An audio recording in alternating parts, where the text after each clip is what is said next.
my name is Rowan Hayes Games. Today is the first episode of a new series on my channel, LEGO Versus.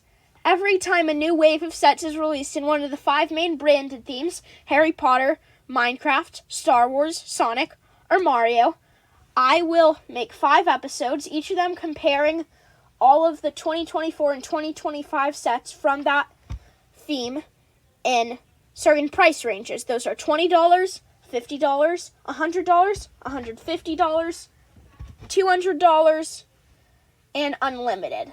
Without further ado, let's get into it. Starting off with $20, there are 4 $20 sets released last year and this year. First is the Flying Ford Anglia, which is actually $15, but it's pretty close, so I can include it. Next up, last year's Hedwig at Privet Drive. Then last year's Aragog in the Forbidden Forest. And finally, this year's Hogwarts Castle Charms class. I can pretty much immediately eliminate Hedwig at Privet Drive. This set has a decent piece count, but the build is just lackluster. It doesn't really have any play features, and it doesn't look good on display. Now, let's talk about Aragog in the Forbidden Forest. This set is a lot better than Hedwig at Privet Drive, but it's still not amazing. The build for Aragog is alright, but not a great piece count.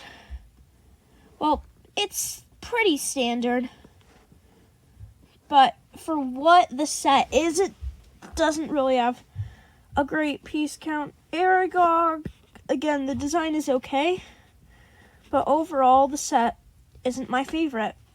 So the battle is between last year's Flying Ford Anglia, which is actually only $15, and this year's recently released Hogwarts Castle Charms class. The Ford Anglia is a good set. It has a good, decent build and 2 minifigures, but neither of them are exclusives, and the set has some decent play features, and it looks good on display, but the Charms class is $5 more.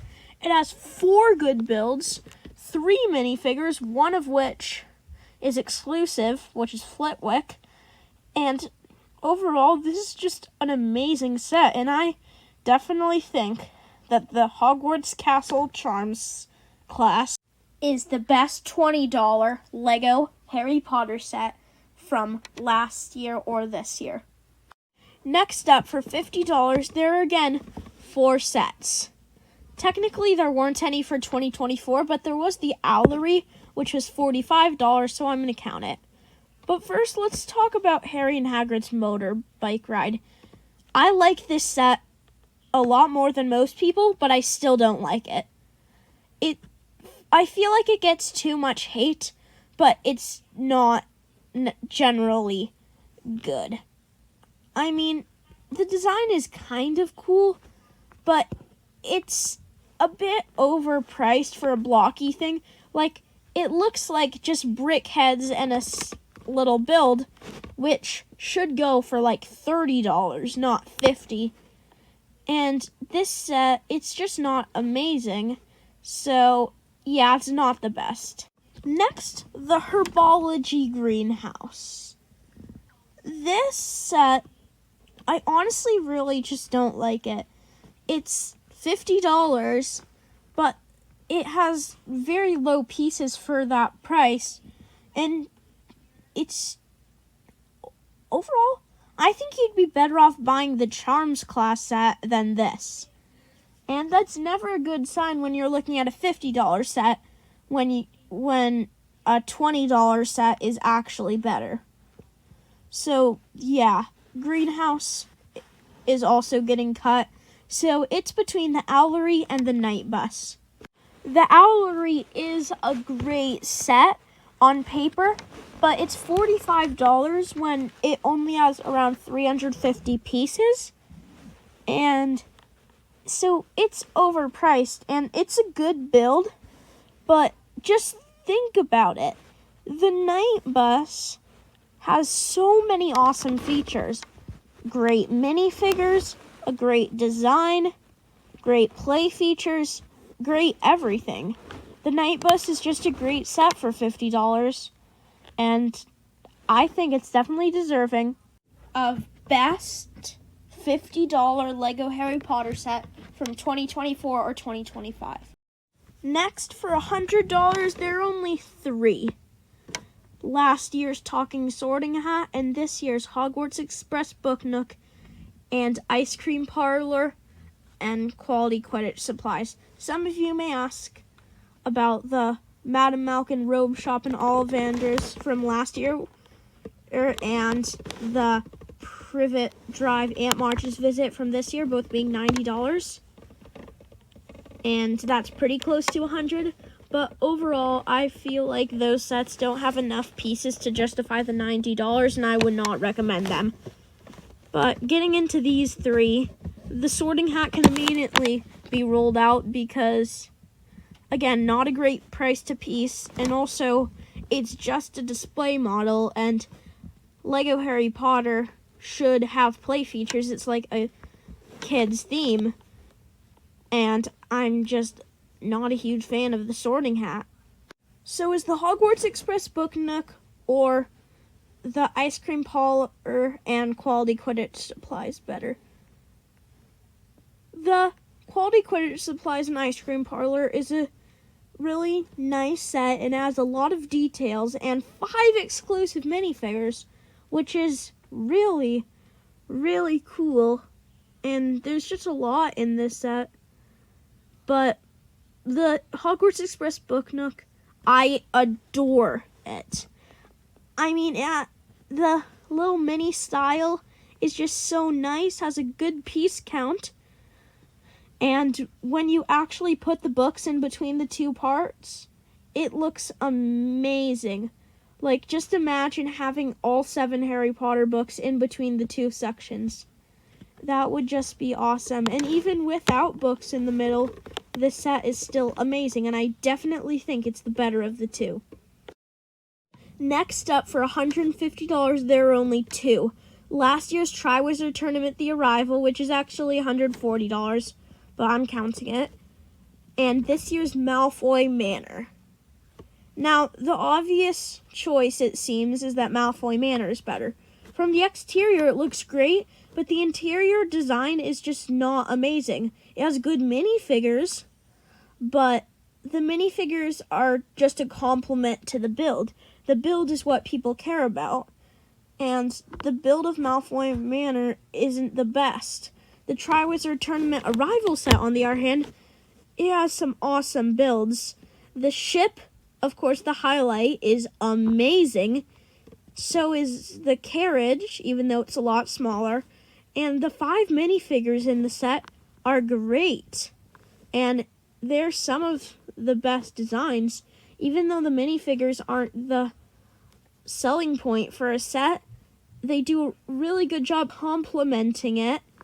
And I just think that the Triwizard Tournament Arrival is the better of the 2. For $200, there are only 2 sets. So the penultimate battle is last year's Great Hall versus this year's Diagon Alley. Diagon Alley is a great display set, and it's really good, but it's micro scale, and I'm honestly just not the biggest fan of micro scale sets. And overall, it's not amazing. It, of course, looks really cool, and the shops are a neat design, but a lot of tiny buildings is just not super appealing to me. But the Great Hall, on the other hand, oh my. The Great Hall is amazing.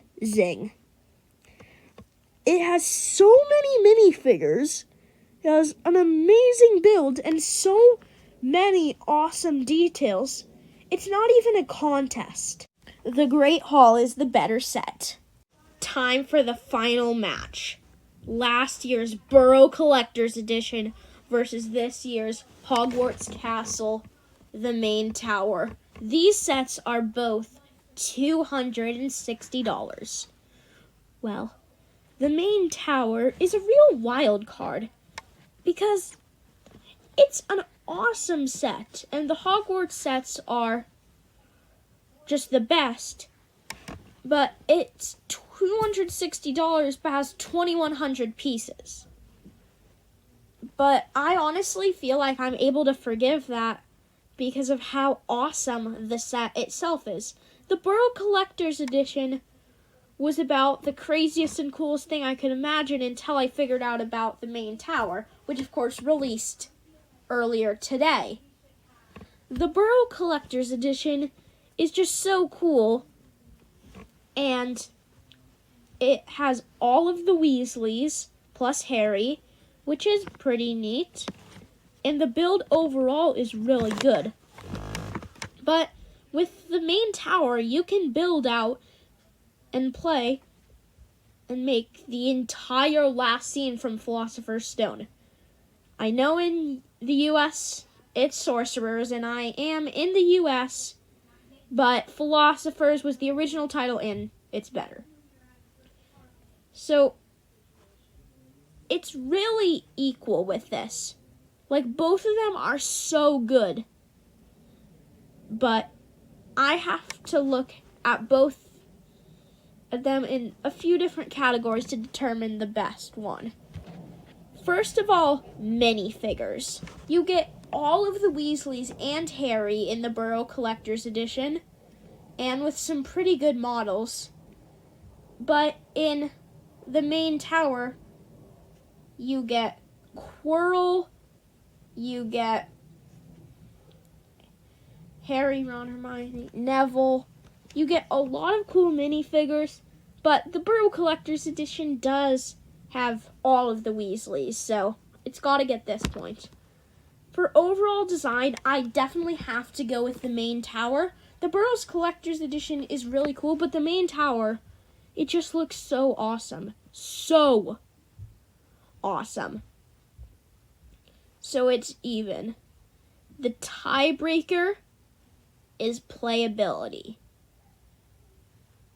So, the Burrow Collector's Edition, you can turn it around and move the characters around. And the main part is a little Floo Flames thing, but, well, it's pretty cool.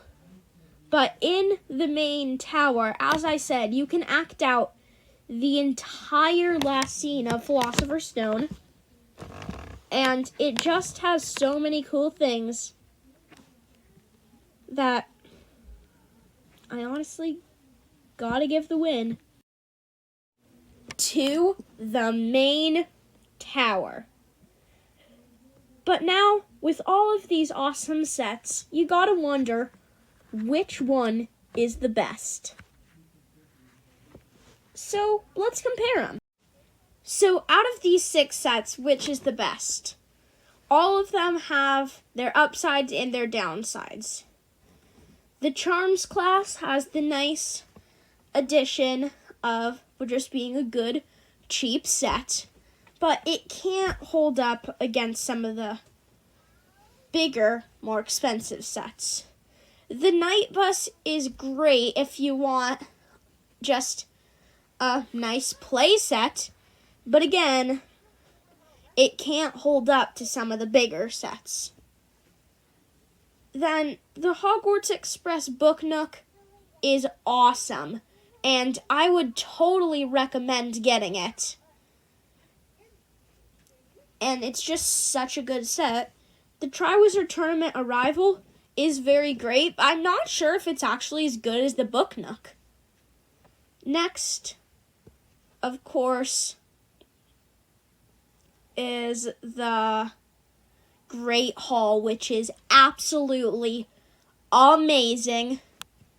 And then the main tower, which is very expensive but very awesome. After all of this, and after a long time of deciding, the best Lego Harry Potter set you can get right now is the Great Hall. it's so amazing. It's pretty much equal to the main tower, yet it's just $60 cheaper.